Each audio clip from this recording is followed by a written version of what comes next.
G'day guys, before we get into the main video, I'd like to announce that the International 2 1v1 tournament is progressing nicely. And as you can see, we've changed the format a bit to a group stage first before we get into the single elimination, just like the World Cup. So as you can see in this window here, there's several groups here which are yet to be determined. So these are just the groups as people join, but they will change once people join. So it's based on region and seed, so there'll be 2 seeded players in each group around their own region to make it easier to play for time zone and ping. So the sign-ups are still open till the 5th of December. If you know anybody that likes challenges and likes to compete, please let them know. There is no limit yet on how many people can join, as if more people join, I will just simply add more to the group, so there might be groups of 5 instead of 4. So very exciting to see this happen, and hopefully it will be a good watch and good to compete in. Good luck everyone. G'day guys, welcome to the 1v1 primer video. Due to the 1v1 International 2 tournament coming around, I thought it'd be fitting to show you all things to do with 1v1s. You may ask, why do you do a specific tutorial just on 1v1s? The reason is it does play very different to team games. The reason is you're fighting for multiple flags, the unit choices are different. Also, every little mistake you make can kind of decide the game. So it's very, very exciting to watch, but also it puts a lot of pressure on you to perform and make no mistakes.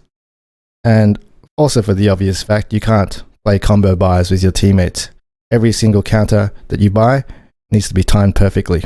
So I'll go through all of that in this tutorial.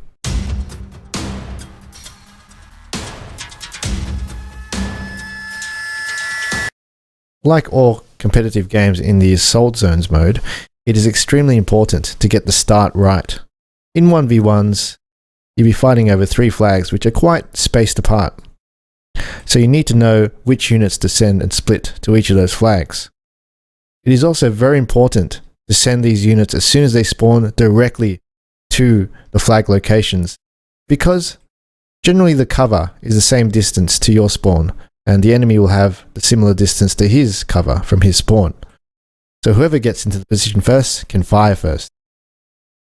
With that out the way, I'll just go through the buys. So generally in a 1v1s, you'll go either a regular infantry, assault infantry, plus the single infantry buys with a rifleman or SMGs, or a light marksman with single infantry buys, or a jeep or bike with single infantry buys. I like to go the assault squad and regular infantry with single infantry buys. Remember, the single infantry buys are very important, as it will give you the edge in all the battles at the start. So, firstly, I'll go through what I like to do. Basically, I like to split up my original squad I spawn into 3. The reason for this is, there is a chance I can get all 3 flags. Because basically the enemy will do the same thing, and on some of the flags, there'll be a battle between a few units. So I like to split 2 on the left, for example, 2 on the right. This can vary, and potentially, let's say, most of the squad down the center with my main unit, which is either the assault squad leader or an MG in a regular squad. So in one flag, I like to get superiority of firepower, and this will ensure that I can get one of the flags at least quite securely if the enemy doesn't send his full squad there. And then on the other flag, it'll be basically a 50-50 chance, depending on how much he sends. My guys will basically probably shooting out with 2 other guys, or if the enemy doesn't send any, I get a free flag. That's why I always at least send 1 guy to one of the flags. Just in case the enemy doesn't send there, I get a free one, or if they do, it'll be a 50-50 play where I'll be throwing grenades, he'll be shooting at me, and it'll be anyone's game. Another thing also is to know your map. In this map, for example, there's a building here. So when I spawn my unit at the start, let's say I want to spawn a rifleman, I can just quickly click on this building. The guy will go there, and then I can just marker elsewhere. So I'll be throwing a grenade here, DCing a unit over here perhaps, then I'll go to the left here. I can safely assume that this guy is in the vicinity, capping the flag in the safety of a building. So knowing your map is important. So I'll just go through a few more examples just to make sure you get this, because the start is very important. Before I go through that, actually, I don't recommend the Jeep in a 1v1s. I've been advocating this a lot in team games, but in a 1v1, a Jeep is usually effective only on one flag. In 1v1s, because there's 3, it'll potentially go down one flag and not be of much use because there'll only be a few infantry here. It might kill them, then it'll be quite useless. Also, if it ever ends up damaged, engine damage, it's only going to be facing one flag and it'll be useless on the other flags. And then you only will have a few single infantry to support this Jeep, which means there's more chance the enemy will overwhelm you on the other flags too. So generally Jeeps are risky in my opinion in 1v1s, but if you can pull it off, I'm sure it'll be great too. Because the start is so important, I'm going to show you again an example of how I open. You have to know your map for one, and make sure you have a plan of where to go. So this is what I'm going to do in this map. I'm going to send a few guys down the center on this area here, so we can shoot down over here and get some angle down the center flag.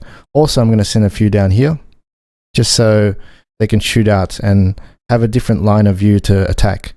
And I'm going to send maybe 1 or 2 here straight into the cover. So when they get there, they're in cover straight away. And over on the right, what I might do here is send one guy straight to the building here so we can cap in safety while I micro the other flags. The guys over here will be able to switch between 2 flags as well. So I'm going to send probably my best guys around here. Let's try this. So I'm going to do an assault squad and some single infantry buys.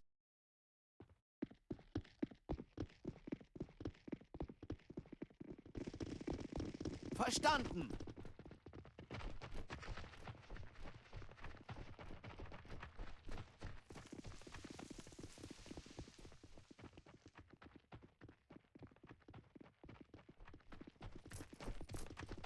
As you can see there, I issued my orders, not as perfect as I wanted to, but generally I got my units into the area that I wanted to. So my forces over here contains the assault squad leader, where I can quite easily do my shooting both ways.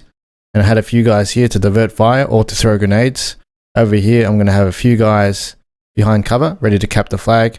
I've sent a few guys over here there just in case one guy runs in here, it can shoot him in the back. And I sent one guy behind that building, which was quite slow. But nevertheless, this will actually do its job quite fine, I think. So basically, have a plan of where you want to go to in the map at the start is very important. Sending your guys straight into cover as quick as possible, because most of the maps, the cover distance to your spawn and to theirs are the same. If you click just a few seconds earlier, or maybe a microsecond earlier than the enemy, you'll get there first, get one or few shots off quickly.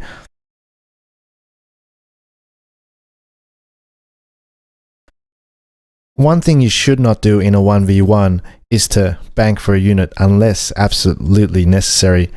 The reason is, in 1v1s, if your opponent knows what he's doing, he will be pressuring all flag points throughout the entire game with infantry and vehicles, basically throwing the kitchen sink at you. So you've got to respond the same.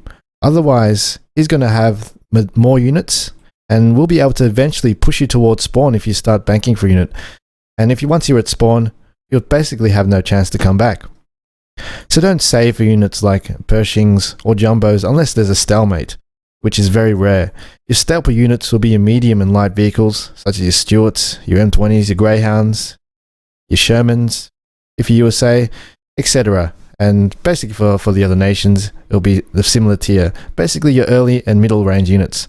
Also, infantry is very, very important in 1v1s because it's just reliant on yourself to basically cap the 3 flags with infantry and get line of sight all over the map with infantry. The way to do this, you could basically fill in gaps in the map with infantry. Let's say in these buildings, I like to just click on windows just to leave them there. They don't have to do anything else but provide line of sight, and making sure that all points on the map are actually covered for line of sight, because it's only reliant on yourself, remember. Only you to provide yourself line of sight. So pressure, remember that to keep the pressure on, you need to keep buying units and keep providing infantry on the field and replace them as they come, to continually have line of sight and to fight for flags. And no banking. No banking. Lastly, I like to go through the special units in 1v1s. The reason is, I think a lot of players don't do this right, especially newer ones to 1v1s. The reason is, it's as before, pressure is so important in 1v1s, and keeping up the units and numbers your opponent is extremely important. And this is where special points come in.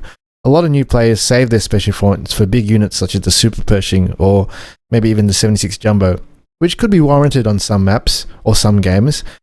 But to get the edge at the start and to get the edge of infantry everywhere on the map, you need to call in your special points, such as your 30 cal Browning, US Marines, your Crocs. That's what I like to go as USA, 30 cal Brownings, USA Marines and the Croc. And then do that again with when the Croc timer is finished. I'll buy another Croc just to get the pressure on. Because if I saved for a Pershing 76, that's actually quite a lot of units that I did not have on the field earlier that will turn the tide in victory.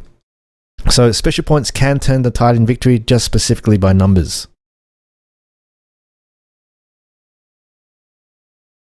Conclusion, I just want to go through all the points again. Firstly, the start. The start is very important. Make sure you have your start down pat and the plan. So you have to know your map firstly to know where to go at the very start, and also send them to the flags as ASAP and buy single infantry to get the edge. Secondly is pressure.